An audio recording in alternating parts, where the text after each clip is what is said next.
On va revenir sur l'histoire de Charlie Kirk parce qu'on a appris pas mal d'autres choses. Il y a eu des réactions de politiques à droite à gauche, il y a eu les réactions des gens, encore une fois. On va aller un peu partout. Évidemment, il y a le monde du jeu vidéo. Alors, ça c'est un truc que j'avais pas venir, mais on aurait dû s'en douter, c'est vrai. Le monde du jeu vidéo qui est très gauchiste woke, eh bien tout simplement, ils sont en train de célébrer. Donc vous avez par exemple les développeurs de Ghost of Yotei qui sont en train de célébrer la mort de Charlie Kirk. Oui, oui, c'est pas une connerie, il y a des gens chez Square Enix pareil. Bref, il y a des réactions d'un peu tout le monde, il y a des avis à droite à gauche. On va regarder un peu tout ça. Il y a à boire et à manger dans la vidéo, donc n'hésitez pas à vous abonner, comme d'habitude à soutenir le travail, c'est très important pour pas que la mémoire de ces gens-là ne disparaisse, hein, comme Irina. D'ailleurs il y a une vidéo qui arrivera je pense dans la journée, ça va être encore une journée où je vais produire je sais pas combien de vidéos là. Il y a pas mal de taf en ce moment, il y a pas mal de taf là depuis 2-3 jours. Bref, on va regarder tout ça. On a Tommy Robinson ici qui nous fait un rappel de son événement, vous savez, qui est organisé le 13 septembre sur la liberté d'expression, avec pas mal de politiques, pas mal de représentants à droite à gauche des différentes pensées politiques. On a des influenceurs, des journalistes, bref, il y a un peu tout le monde. Et d'ailleurs, ça m'aurait pas étonné, je sais pas s'il avait été invité, je pense que oui, mais est-ce qu'il avait accepté ou pas, j'en sais rien, mais ça m'aurait pas étonné de retrouver en fait Charlie Kirk là-bas directement, lui qui défendait ardemment la liberté d'expression. Ça aurait été l'une des personnes clés en fait de ce regroupement-là. Bref, donc comme le dit Tommy Robinson, pas de retraite ni de surrender, donc on ne se rendra pas. Ici, on a un témoignage de quelqu'un qui a vu l'assassinat de Charlie Kirk en direct. I saw Charlie Kirk get shot. He collapsed in his seat. He fell over to the side. He was carried off. He had blood on his arms. He had blood on his shirt. He was dragged off and carried out of the venue. There was a gunshot that rang out. You okay? No, I'm not okay. I saw someone get shot today. Yeah, dumb question. C'était ouf, hein. Et dites-vous que ça, c'est arrivé devant ses gosses et sa famille, hein.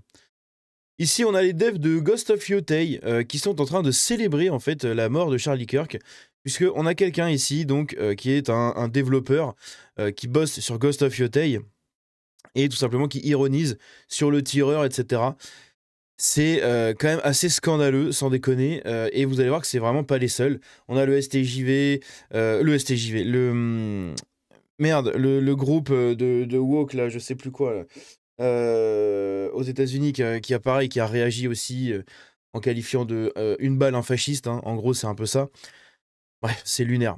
Ici on a Pierre Charon qui nous dit traiter des gens de nazis parce qu'on est incapable de faire valoir ses propres arguments n'est plus innocent. Des gens sont assassinés pour ça, ces comportements sont criminels et devraient être condamnés. Et en France, on a ici l'humanité du coup qui dit ne pas réessayer le cauchemar que prépare l'extrême droite. Et à droite on nous dit l'extrême droite on a déjà essayé avec les trucs du NFP et tout. Bref, c'est scandaleux. C'est tout simplement les woke qui nous cassent les couilles. Ici on a Candace Owens qui dit I can't process this.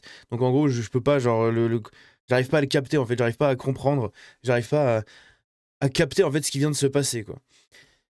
Ici, donc, on le rappelle, il s'était rendu au Japon il y a quelques jours, en fait, avant sa mort, pour justement parler un peu de liberté d'expression devant une salle d'environ 1200 participants. Charlie Kirk était un véritable patriote qui portait tout haut les couleurs du nationalisme américain et de l'avenir de la jeunesse américaine. Il y a quelques jours à peine, lors de sa visite au Japon, il a plaidé en faveur de la souveraineté nationale et de la nécessité de résister aux influences mondialistes devant plus de 1200 participants à un symposium. Je suis reconnaissant envers les leaders comme lui qui défendent leur peuple et inspirent les autres à en faire de même. Il incarnait le meilleur de ce qu'un patriote peut être.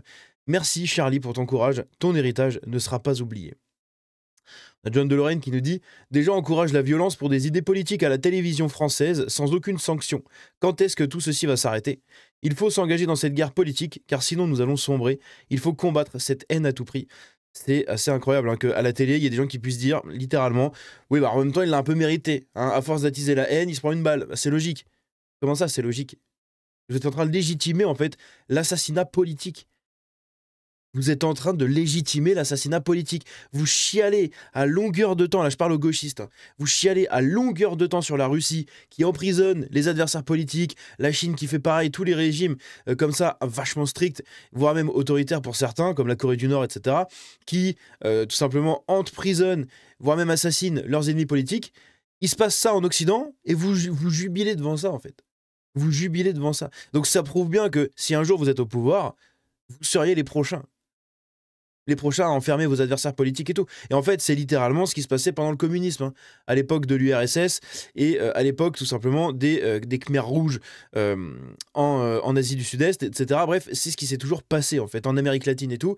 Partout où il y a eu du communisme, il y a eu des morts par milliers, par millions, hein, des emprisonnements politiques de partout, de la censure. Bref, le fascisme, c'est les communistes, hein, littéralement. Et le fascisme des nazis. Des nazis, à part des groupuscules un peu timbrés à droite à gauche et deux péons dans la cambrousse et dans la forêt, les nazis, il n'y en a plus en fait. Il n'y en a plus. Par contre, des communistes, vous êtes toujours là. Vous avez le droit d'exister, vous. Très bizarre. Hein. Très bizarre. Pour moi, ni nazi ni communiste en fait. Hein. C'est deux trucs qui ont provoqué la mort de millions de personnes. Ça devrait dégager de la surface de la planète. Hein. Et pourtant, vous êtes toujours là. Toujours là. Et vous n'avez pas changé en fait de méthode. Donc c'est quand même assez scandaleux. Ici, on a Kamala Harris qui nous prouve une fois de plus, hein, que ce sont des politiciens qui en ont rien à foutre. Je suis profondément bouleversé par la fusillade qui a eu lieu dans l'Utah. Doug et moi, donc Doug son mari, adressons nos prières à Charlie Kirk et sa famille. Je tiens à être clair, la violence politique n'a pas sa place en Amérique. Je condamne cet acte et nous devons tous travailler ensemble pour veiller à ce qu'il ne conduise pas à davantage de violence. Ce qui est très marrant, c'est que ce sont des gens qui passent leur temps à qualifier, par exemple, Elon Musk et Donald Trump de nazis, de fascistes, de racistes, etc. C'est exactement les mêmes cibles dans le dos que les gens ont collé à Kirk, en fait. Donc elle, quand elle traite les gens de racistes et tout, elle a le droit. Elle a le droit parce qu'elle est black, en fait. Elle a le droit parce qu'elle est black et de gauche. Ah, c'est la quinte flush, là.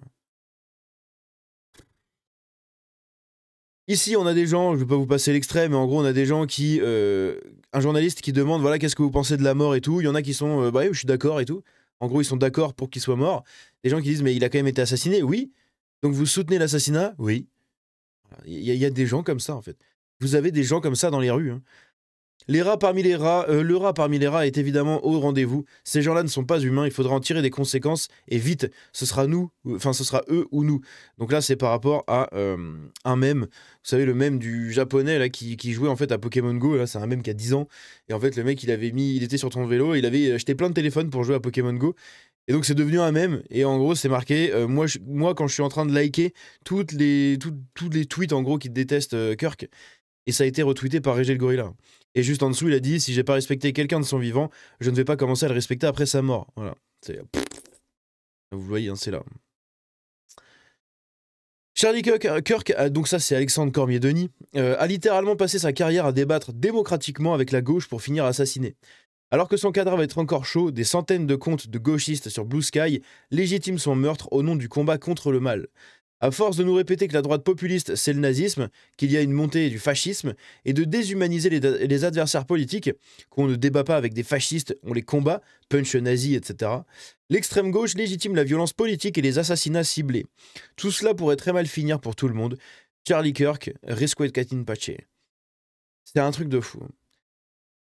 L'extrême gauche parle de nous comme d'un virus à éliminer, cela ne m'étonne pas. Dans leur camp, on ne débat pas, on guillotine. Ça, c'est un truc qui date des élections en 2022, à l'époque entre Zemmour et Mélenchon. Je vais vous passer l'extrait, vous allez voir.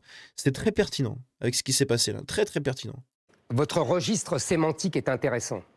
Vous estimez que je contamine le débat public. C'est-à-dire que je suis comme un virus qui contamine. C'est votre conception de la démocratie, mais ça ne m'étonne pas parce que dans votre camp, depuis 2 siècles, on ne débat pas, on guillotine. Votre registre... Voilà. Et ça, c'est ultra pertinent, je trouve. Ici, on a une photo de Kirk, du coup, avec un de ses enfants. Du coup, il a un enfant, enfin un garçon et une fille. La fille qui a apparemment 3 ans et son petit garçon qui a 2 ans. Faire des enfants vous rendra immortel, mais ne tardez pas, car trop tard arrive parfois trop tôt. C'est une des choses pour lesquelles j'essaye de militer et de parler, même autour de moi, de vraiment faire des enfants. Faites des enfants. Faut franchir le cap de la création de la vie, en fait. Faut franchir ce cap-là, et une fois que vous l'avez franchi, votre vie, elle sera plus jamais la même. Moi, le premier, j'étais en mode, je m'en fiche des enfants, on verra un jour, etc. C'est ma femme qui, à force de me le demander, et qu'on se projette au fur et à mesure et que j'aille sur ce chemin-là où je me suis dit, c'est vrai que je serais quand même content et j'ai quand même envie d'avoir une descendance. Je voulais des enfants. C'est pas que j'en voulais pas, c'est que je n'en voulais pas tout de suite. Au final, je les ai fait tôt. J'ai eu ma première à 23 ans et ma deuxième à 25 ans. Actuellement, j'ai 28 ans. Faites le calcul, c'est assez rapide. J'ai fait les choses assez tôt et en fait, je me rends compte que ça sera génial. Quand j'aurai 43 ans, ma fille aura 20 ans pour ma grande et 18 ans pour ma deuxième. Vous vous rendez compte de la chance que je vais avoir? Je vais pouvoir grandir et voir vieillir mes filles. Je vais pouvoir les voir vieillir. C'est ça qui est génial en fait. C'est que c'est pas, je les ai pas fait à 40 balais avec 40 ans d'écart. Non, là j'ai 20 ans d'écart, j'ai une demi-génération d'écart. Enfin, une trois quarts de génération d'écart en fait avec mes enfants. C'est génial. Faites des enfants. Oui, au début, tout le monde vous dit oui, mais ça coûte cher, c'est chiant, faut s'en occuper. Oui, mais à côté de ça, et moi je le sais dans mon entourage, j'ai ça aussi, j'ai des gens qui ne veulent pas d'enfants, mais qui ont des animaux. Un animal et un enfant, c'est exactement la même chose. À la différence que l'animal ne progressera pas comme un humain, il restera au statut d'animal. Malheureusement, mais c'est comme ça, c'est la nature. L'humain va évoluer et il vous apportera beaucoup plus de choses derrière. Et surtout, un animal n'est pas autant compréhensif qu'un humain. Donc oui, les humains, enfin les animaux, c'est génial et tout, mais avoir un bébé, avoir votre enfant, qui vous regarde droit dans les yeux, et juste en disant ça, j'ai les larmes qui montent en fait, tellement c'est beau, et tellement bah, ça me rappelle des souvenirs, et tellement j'ai de la peine en fait pour Charlie Kirk, pour ces filles qui ne connaîtront pas ça en fait. Elles n'auront pas cet échange de regards complice entre le père et la fille. Faut pas que je laisse passer. Bref, il n'y a pas ce regard en fait. Il y a un regard. Quand vos enfants vous fixent dans les yeux, il y a un putain de regard. C'est la satisfaction ultime de toute une vie en fait. Et j'essaye de militer pour ça autour de moi, sur Internet. J'essaye, vraiment. Faites des enfants. Reproduisez-vous. Construisez votre héritage. Si vous n'avez pas d'enfants, vous mourrez oublié en fait. Quand vous avez des enfants, vous ne mourrez pas oublié, vous perpétuez une tradition, un héritage, une ethnie, parce que ça non plus, il ne faut pas l'oublier, hein, et ça fait partie du combat actuellement pour les enfants blancs. Oui, les blancs sont en perdition en fait.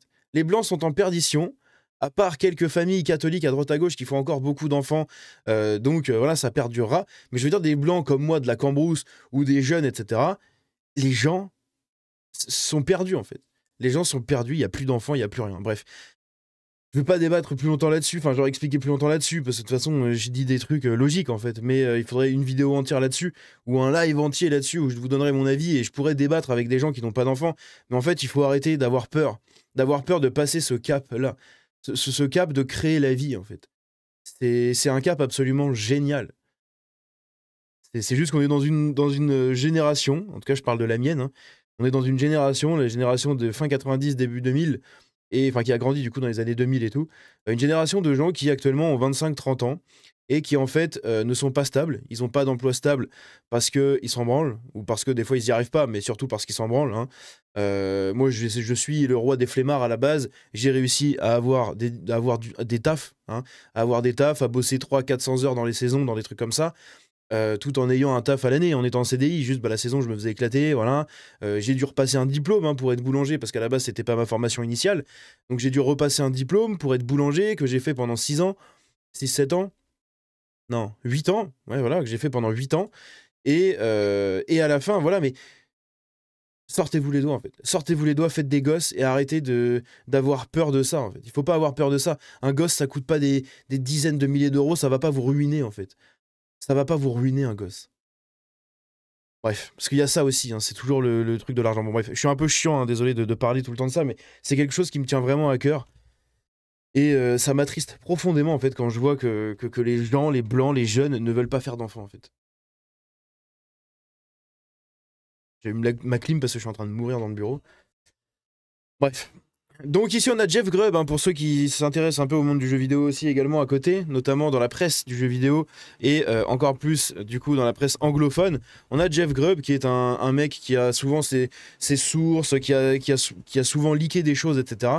Eh bien Jeff Grubb, qui en plus d'être un attardé de gauchiste, légitime ici l'assassinat de Charlie Kirk. En disant, il y a quelqu'un qui dit ouais l'antivax a finalement été abattu, et lui il a retweeté ça. s'il vous fallait une preuve de plus en fait que ces gens sont des dégénérés mentaux, c'est incroyable. Et ici on a une manifestation, vous avez quoi? On va terminer sur cette note un peu plus positive. Man, fight back! White man, fight back! White man, fight back! White man, fight back! White man, fight back! White man, fight back! White man, fight back! White man, fight back! White man, fight. Bref, dites-moi ce que vous en pensez dans les commentaires. Faites des enfants, profitez de la vie. Faites attention à vous. Ciao.